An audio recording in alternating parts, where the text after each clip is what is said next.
सभी भाई बहन बच्चों को दोस्तों को नमस्कार, सत श्री अकाल, आदाब। जय प्रभु यीशु मसीह की। कैसे हैं आप लोग? आशा करता हूँ खुश होंगे, आनंदित होंगे, सुरक्षित होंगे और भला चंगा होंगे, क्योंकि परमेश्वर का बहुत बड़ा अनुग्रह है हम लोगों के ऊपर। अगर उसका अनुग्रह, दया, कृपा ना हो, उसका हाथ ना हो, उसका साथ ना हो, तो इस संसार में हम जीवित नहीं रह सकते हैं। क्योंकि प्रतिदिन लोग इस संसार में पैदा लेते हैं और मरते हैं, और ये संसार जो है मृत्यु से भरा हुआ संसार है। यहाँ पे मौत की भरपूरी है, ना जाने कब किस क्षण में किसका मौत हो जाए। तो इसके लिए हमें जीवित अद्वैत परमेश्वर को धन्यवाद करना चाहिए कि उसने हमें जीवित रखा है। और प्रभु यीशु मसीह ने कहा है, तुमने जो मुझ पर विश्वास किया है, मैं जीवित हूँ और तुम भी जीवित रहोगे। विश्वास करते हैं तो बोलिए आमीन।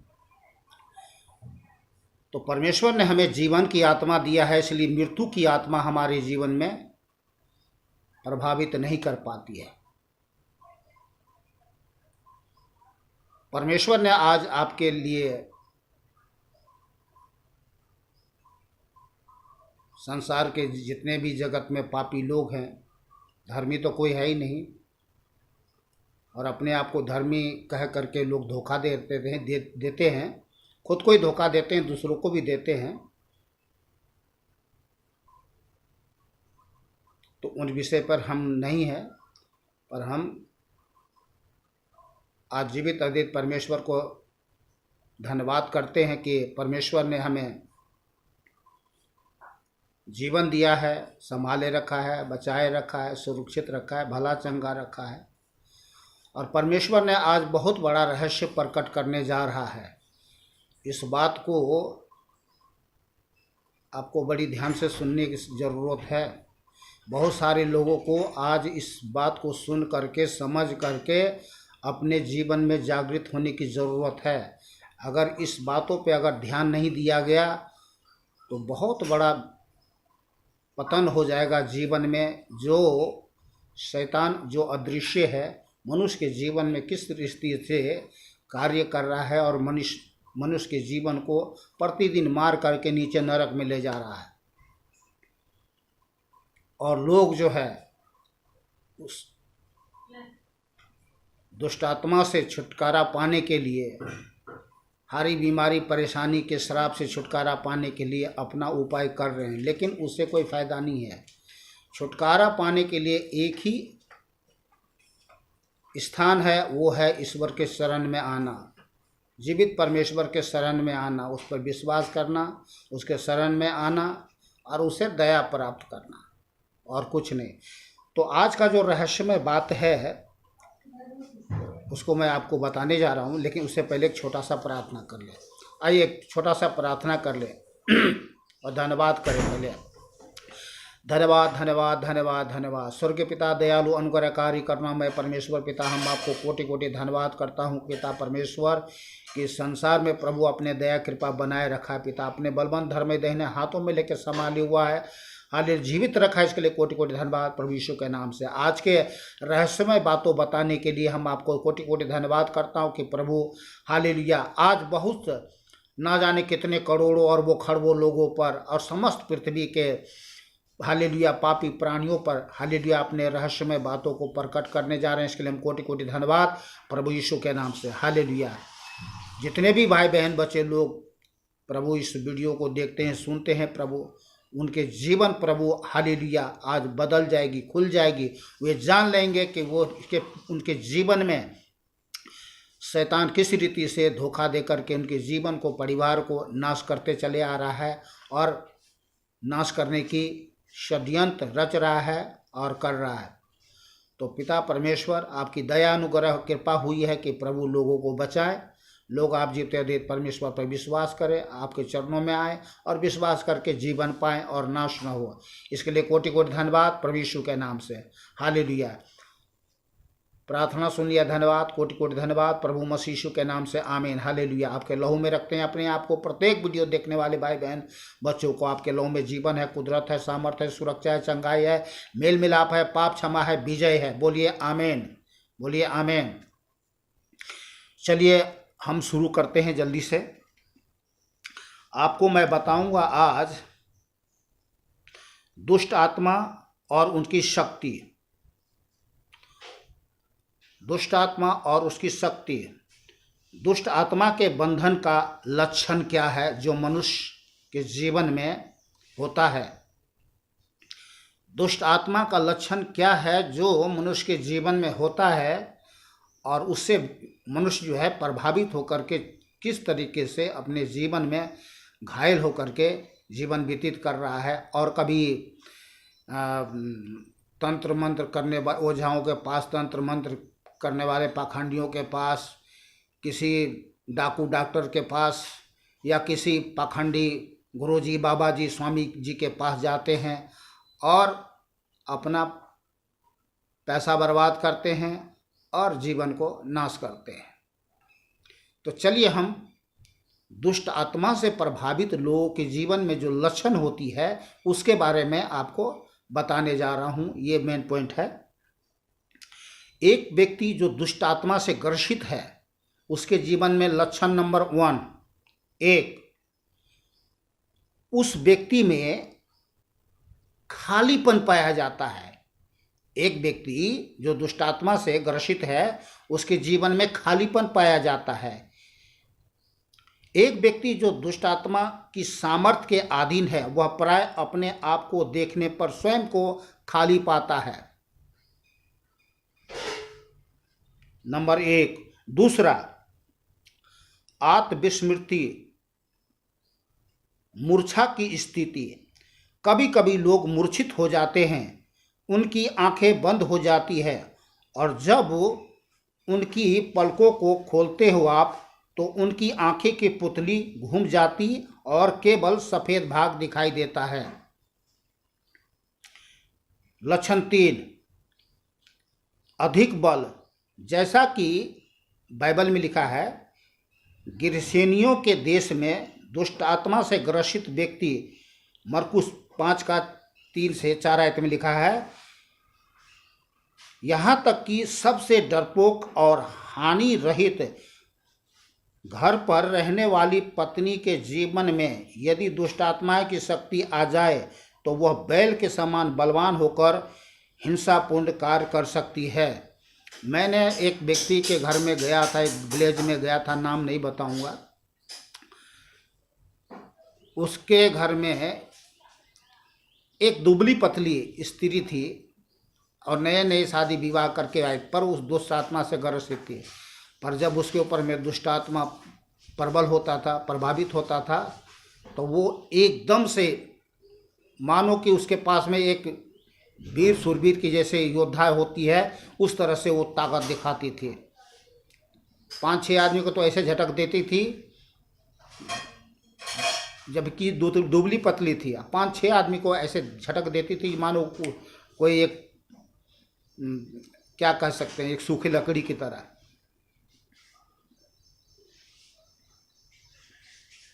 तो वहाँ पे बहुत सारे घटना घटी, बातें हुई, पर उन लोगों ने जीवित अद्वैत यीशु पर विश्वास करना नहीं चाहा।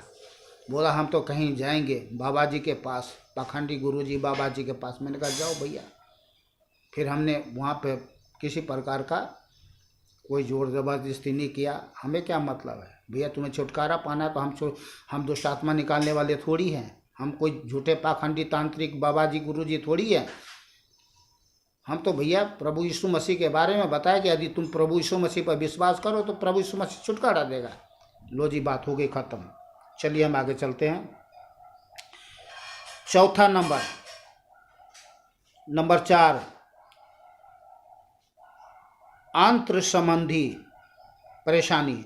कुछ लोगों के अंग दोष से पीड़ित रहते हैं, विशेष रूप से पेट के भाग में किसी आंत्र जो है, आंत्र पेट की आंत्र जो होती है, उसमें क्या होता है, कभी कभी व्यक्ति को पेट में ऐसा लगता है कि ऊपर नीचे कुछ हो रहा है, तो वो दुष्टात्मा होता है, वो दुष्टात्मा ही होती है।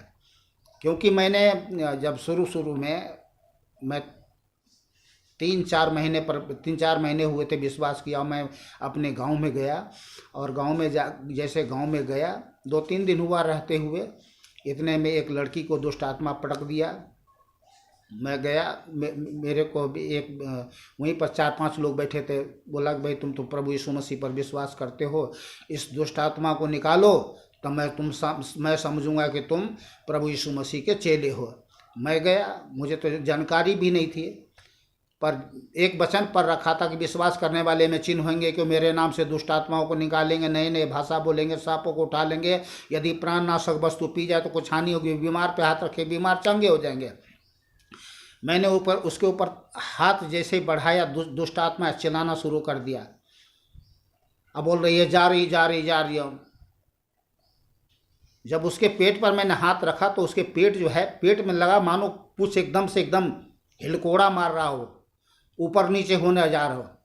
मैंने उसके प्रभु यीशु के नाम से उसको दुष्ट आत्मा को आज्ञा दिया और दुष्ट आत्मा निकल गया और उसके जीवन को लहू में ढांप दी। जबकि वो 7-8 वर्ष से वो परेशान थी लड़के, और हर शनिवार को उसको पटक दिया करते थे।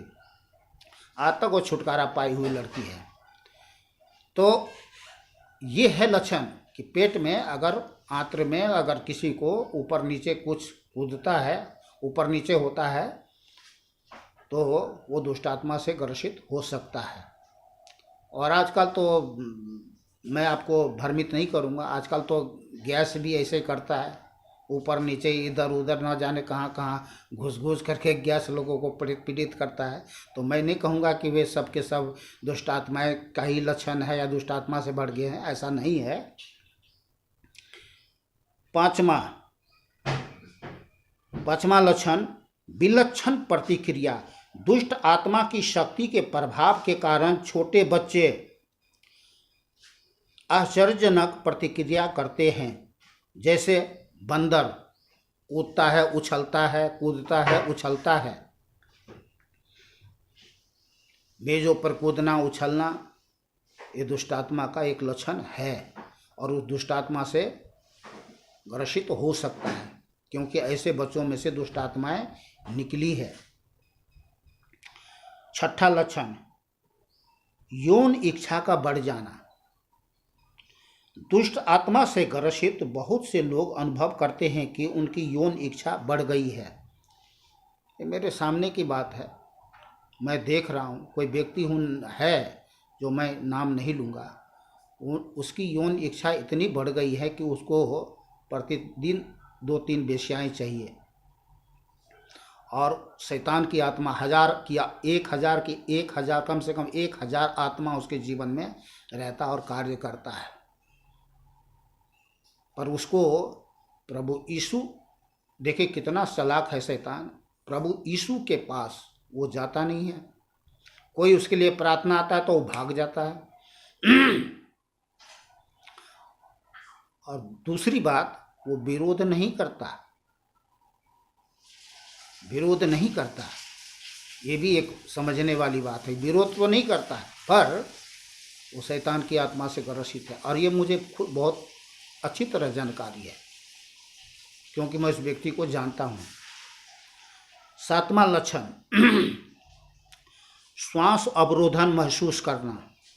जब कोई अशुद्ध आत्मा सक्रिय होती है तो प्रभावित व्यक्ति संभवतः ऐसा महसूस करता है कि उसका दम घोटा जा रहा है, या श्वास अवरोध किया जा रहा है, या अपनी छाती के चारों ओर जकड़न का अनुभव करता है। ये होती है लक्षण। 8वां लक्षण कंठ ध्वनियाँ।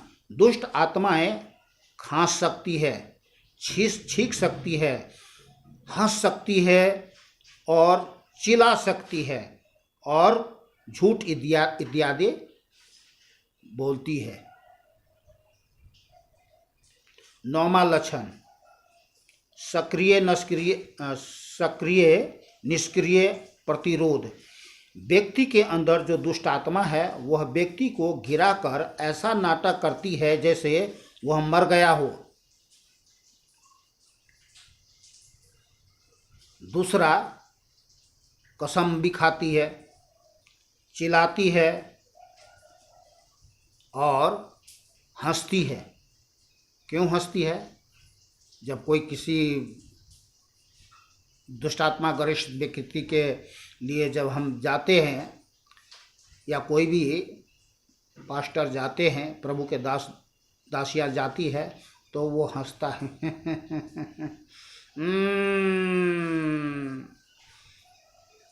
तुम मुझे नहीं निकाल सकते बहुत ड्रामा। क्या एक्टर क्या होगा, फिल्मी दुनिया में एक्टर क्या होगा, इतने एक्टर हैं, वो बहुत बड़ा एक्टर है, ड्रामाबाज। और दुष्ट शैतान को ये मालूम नहीं है कि वो एक्टर है तो हम डायरेक्टर हैं।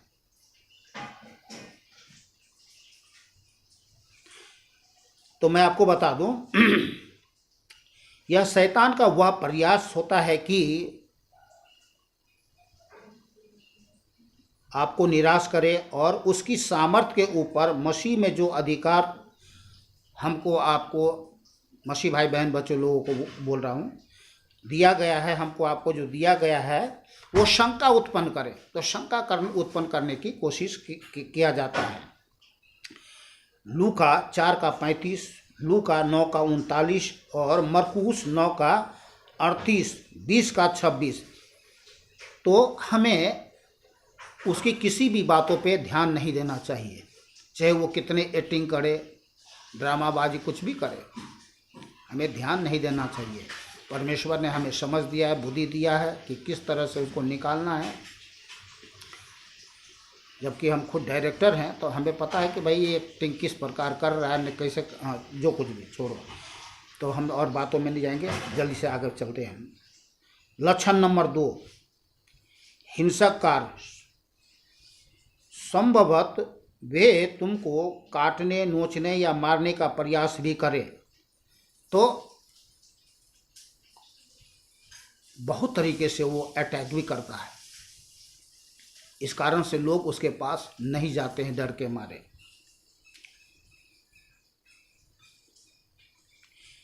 एक प्रभु के दास जब दुष्टात्माओं को निकालने गया तो आंख बंद करके उस दुष्टात्मा के ऊपर में हाथ रख करके जो इस दुष्टात्मा को निकालने की कोशिश किया। परिणाम क्या हुआ? दुष्टात्मा ने उनके ऊपर में अटैक कर दिया। तो क्या करना चाहिए? कभी भी दुष्टात्मा निकालने जाए तो आंख कभी बंद मत करे, आंख खुला रखे, दुष्टात्मा से बात करे और यीशु के नाम में उसे भगाए। और उसके लिए प्रार्थना करने की ज़रूरत नहीं है, परमेश्वर से भी सहायता मांगने की ज़रूरत नहीं है, क्योंकि परमेश्वर यीशु ने स्वयं हमको आपको अधिकार दिया है, परमेश्वर के लोगों को अधिकार दिया है, वो दुष्टात्माओं को निकालेंगे। विश्वास करने वाले में चिन्ह होंगे कि दुष्टात्माओं को निकालेंगे। तो ये परमेश्वर ने हमें अपनी आत्मा, सामर्थ, अधिकार दिया है, अपना सत्य वचन दिया है। वचन के अधिकार से हमें दुष्टात्माओं को निकाल बाहर करना है। तो ये हिंसक होते हैं। लक्षण नंबर 11, गंदी गंध।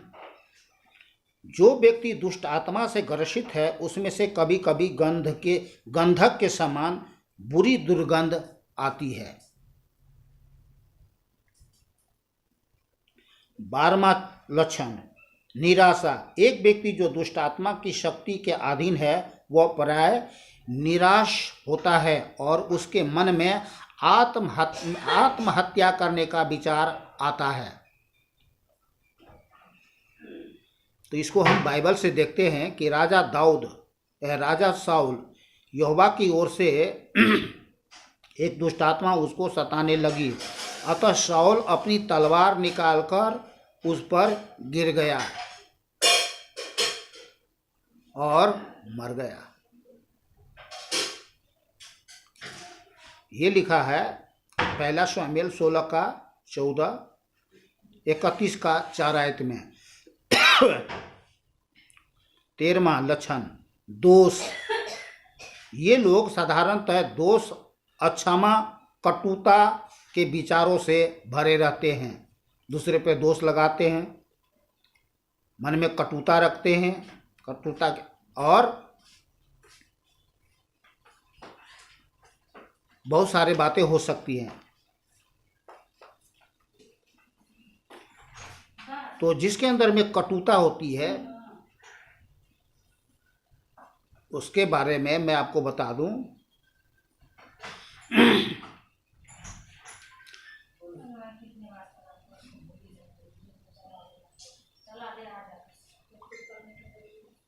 प्रेतों के काम 8 का 23 में लिखा है, शमून जिसमें भाभी कहने वाली आत्मा थी, उसको पतरस ने कहा, देख मैं देख रहा हूं कि तू पित्त की सी कड़वाहट और अधर्म के बंधन में है।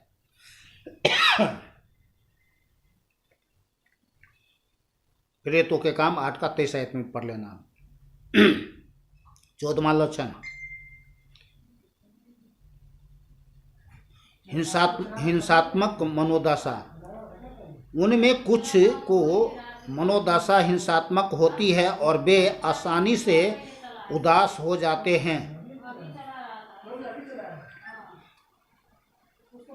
उदास होना ये दुष्टात्मा का लक्षण भी है। अब उदास किसी भी बातों से हो सकता है, इसका मतलब नहीं कि दुष्टात्मा से ग्रसित, ऐसा भी नहीं है। पर कुछ एक उदासीपन ऐसा होता है जो मनुष्य को हमेशा उदास रखता है, हमेशा उदास रखता है। वो दुष्ट आत्मा का लक्षण ही नहीं, दुष्ट आत्मा से ग्रसित हो सकता है। ये पहला शमूएल 19 का 10 आयत में लिखा है। पढ़ूंगा तो ज़्यादा लंबा वीडियो हो जाएगा। 15वां लक्षण बौद्धिक संघर्ष, विरोध और उलझन। दुष्ट आत्मा से ग्रसित लोग प्राय मानसिक संघर्ष, विरोध और उलझन में पड़े होते हैं।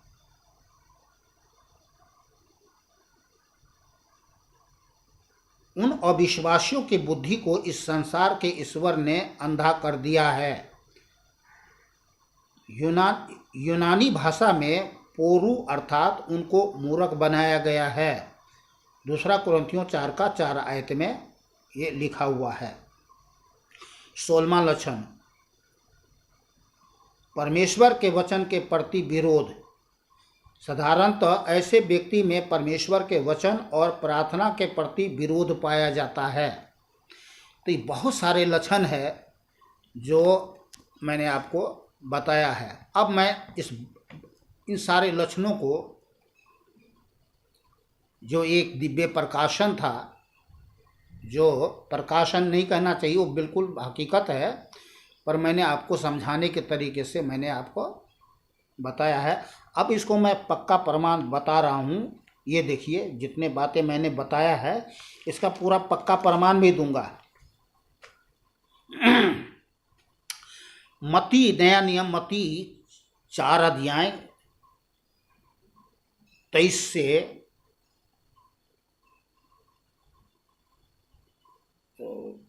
24 आयत तक मैं आपको पढ़ के सुना दे रहा हूँ। ध्यान से सुने वचन को।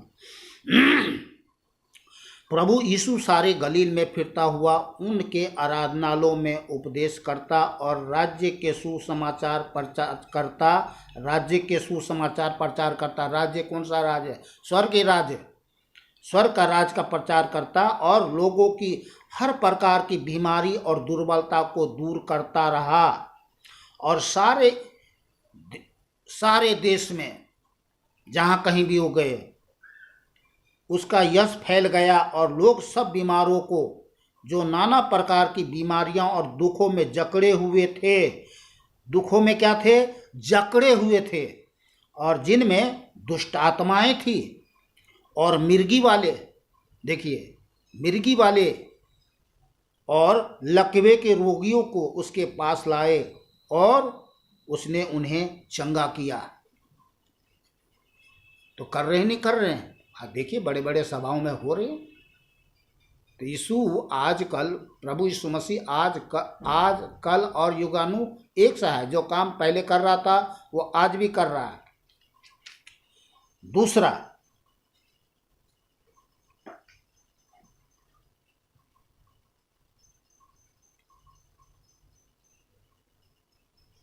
मत्ती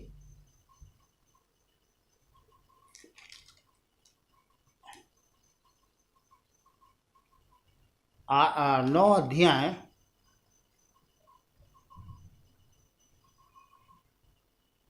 18 से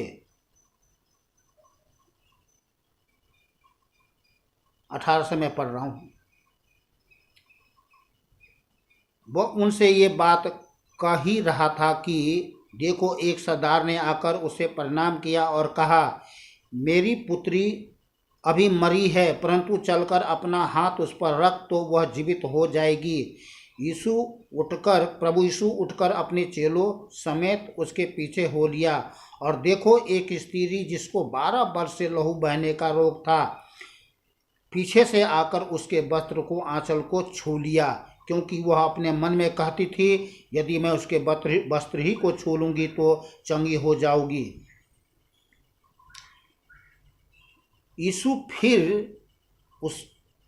प्रभु यीशु ने फिर कर उसे देखा और कहा, पुत्री, ढाढ़स बांध, तेरे विश्वास ने तुझे चंगा किया है। अतः वह स्त्री उसी घड़ी चंगी हो गई।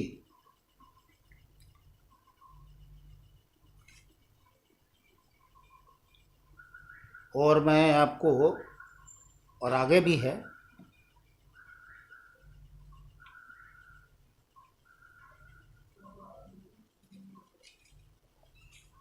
मैं जल्दी से आपको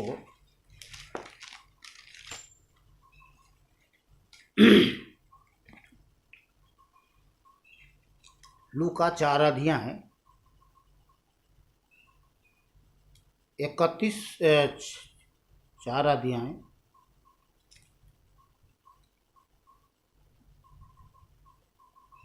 31 से 39 आयत।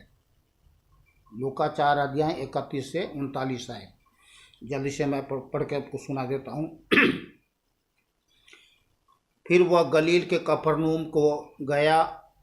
प्रभु यीशु मसीह सब्त के दिन लोगों को उपदेश दे रहा था। वे उस के उपदेश से चकित हो गए, क्योंकि उसका वचन अधिकार सहित था। आराधनालय में एक मनुष्य था जिसमें अशुद्ध आत्मा थी। वह ऊंचे स्वर से चिल्ला उठा, हे यीशु नासरी, हमें तुझसे क्या काम? क्या तू मुझे नष्ट करने आया है? मैं तुझे जानता हूँ, दुष्ट आत्मा कार्य, मैं तुम्हें जानता हूँ। तू कौन है? तू परमेश्वर का पवित्र जन है। ऐसे ही दुष्ट आत्मा जानता है कि परमेश्वर के दास और दासियां और बेटे बेटियां कौन हैं। यीशु ने उसे डांटकर कहा, चुप रह और उसमें से निकल जा। तब दुष्ट आत्मा उसे बीच में पटक कर बिना हानि पहुंचाए उसमें से निकल गई। इस पर सबको अचंभा हुआ और वे आपस में बातें करके कहने लगे, यह कैसा वचन है, क्योंकि वह अधिकार और सामर्थ्य के साथ अशुद्ध आत्माओं को आज्ञा देता है और वे निकल जाती है। इस प्रकार चारों ओर हर जगह उसकी चर्चा होने लगी।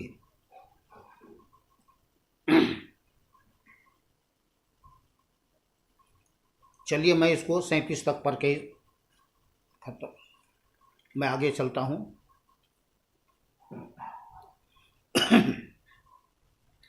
लूका 8 अध्याय 26 से 39 आयत में पढ़ के सुना रहा हूँ। फिर वे गरसेनिया के देश में पहुँचे, जो उस पार गलील के सामने है। जब वह किनारे पर उतरा, प्रभु यीशु मसीह, तो उस नगर का एक मनुष्य उसे मिला जिसमें दुष्ट आत्मा थी। वह बहुत दिनों से न कपड़े पहनता था और न घर में रहता था, वरन कब्रों में रहा करता था। वह यीशु को देखकर चिल्लाया और उनके सामने गिरकर ऊंचे शब्द से कहा, हे परम प्रधान परमेश्वर के पुत्र यीशु, मुझे तुझसे क्या काम? मैं तुझसे विनती करता हूँ, मुझे पीड़ा न दे। क्योंकि वह उस अशुद्ध आत्मा को उस मनुष्य में से निकलने की आज्ञा दे रहा था, इसलिए कि वह उस पर बार बार प्रबल होती थी। यद्यपि लोग उसे यद्यपि ये सुनो यद्यपि लोग उसे सांकलों और बेड़ियों से बांधते थे, तो भी वह बंधनों को तोड़ डालता था और दुष्ट आत्मा उसे जंगल में भगाए फिरती थी। प्रभु यीशु ने उसे पूछा, तेरा नाम क्या है? प्रभु यीशु ने पूछा, तेरा नाम क्या है? हमें नाम पूछने की ज़रूरत नहीं है। जब हम दुष्ट आत्मा निकालने जाते हैं तो हमें उसका नाम पूछने की ज़रूरत नहीं है। उसने कहा, सेना, क्योंकि बहुत दुष्ट आत्माएं उसमें बैठ गई थी। मैंने इसलिए बोला था कि शैतान, दुष्ट आत्मा जो है झूठ बोलती है, अपना नाम सही नहीं बताती है। लेकिन प्रभु यीशु परमेश्वर था, इसलिए उसको सब सच बताना पड़ा। उन्होंने उसे विनती की कि हमें अथाह गड्ढे में जाने की आज्ञा न दे। अथाह एक नरक कुंड है। वहाँ पहाड़ पर सूअरों का एक बड़ा झुंड चल रहा था, इसलिए उन्होंने उससे विनती की, अर्थात दुष्ट आत्मा ने विनती की कि हमें उनमें बैठने दे। प्रभु यीशु ने उन्हें जाने दिया। तब दुष्ट आत्माएं उस मनुष्य में से निकलकर सूअरों में गई और वह झुंड कडाड़े पर से झपट कर झील में जा गिरा और डूब मरा। चरवाहे जो हुआ था देखकर भागे और नगर में और गांवों में जाकर उसका समाचार दिया। लोग यह जो हुआ था उसे देखने को निकले और यीशु के पास आकर जिस मनुष्य से दुष्ट आत्मा निकली थी, उसे यीशु के पांव के पास कपड़े पहने और सचेत बैठे हुए पाकर डर गए।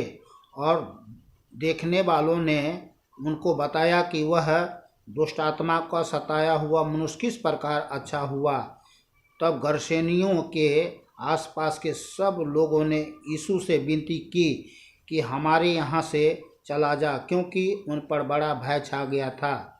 अतः वह नाव पर चढ़कर लौट गया। जिस मनुष्य में से दुष्ट आत्माएं निकली थी, वह उससे विनती करने लगा कि मुझे अपने साथ रहने दे, परंतु प्रभु यीशु ने उसे विदा करके कहा, अपने घर लौट जा और लोगों से बता कि परमेश्वर ने तेरे लिए कैसे बड़े बड़े काम किए हैं। वह जाकर सारे नगर में प्रचार करने लगा कि यीशु ने मेरे लिए कैसे बड़े बड़े काम किए हैं। तो बड़े बड़े काम किए हैं। बाइबल में बहुत सारे, आप बाइबल पढ़िए तो आपको बहुत सारे जानकारी मिलेगी कि मनुष्य जो है किस तरीके से शैतान की आत्मा से ग्रसित है। आज सिर्फ लोग अपने मानसिक या शारीरिक पीड़ा से में नहीं है, मनुष्य आज शैतान के प्रभाव में किस तरह से प्रभावित है, इस बात को समझने की ज़रूरत है। अगर आपके पास आंखें हैं तो आप देख सकते हो, समझ है तो समझ सकते हो कि आज दुनिया में शैतान किस तरह से सक्रिय होकर के लोगों के जीवन में काम कर रहा है। झूठ, चोरी, डाका, हत्या, मर्डर, बेविचार, बलात्कार देख रहे हो प्रतिदिन। आप तो कुछ कम हो गया है। और रात दिन 24 घंटा बच्चों को ग्रसित कर चुका है। मोबाइल में गंदी सीन देखना, बच्चों लोगों को जीवन, या बहुत सारे ऐसे गेम जिसमें बच्चों का जीवन भविष्य बर्बाद हो चुका है, दिमाग शून्य कर चुका है शैतान ने। तो बहुत तरीके से शैतान आज कार्य कर रहा है। घर में, परिवार में लड़ाई झगड़े, रिश्ते टूट जाना, बहुत क्रोधित होना, गुस्से में जहर खा लेना, पानी में कूद के मर जाना, आग लगा के मर जाना, किसी को मर्डर कर देना, किसी को लूट लेना, बहुत तरह के से शैतान जो है तरीका अपनाता है, जिसको समझने की ज़रूरत है। और इसको समझने के लिए, उससे छुटकारा पाने के लिए जीवते अद्वैत परमेश्वर के पास ही आपको जाना है। तभी आपको आपके जीवन में छुटकारा हो सकती है, तभी आप सुरक्षित रह सकते हैं, अन्यथा नहीं रह सकते हैं। शैतान से बचने का उपाय कोई दुनिया में है ही नहीं, कुछ भी है नहीं। चाहे किसी के पास चले जाओ, तो किसके पास चले जाओ, किसी के पास नहीं जाना है, केवल परमेश्वर के पास जाना है, जीवित अद्वैत परमेश्वर के पास जाना है। तो जाने के लिए आपको क्या करना पड़ेगा, कहाँ जाना पड़ेगा?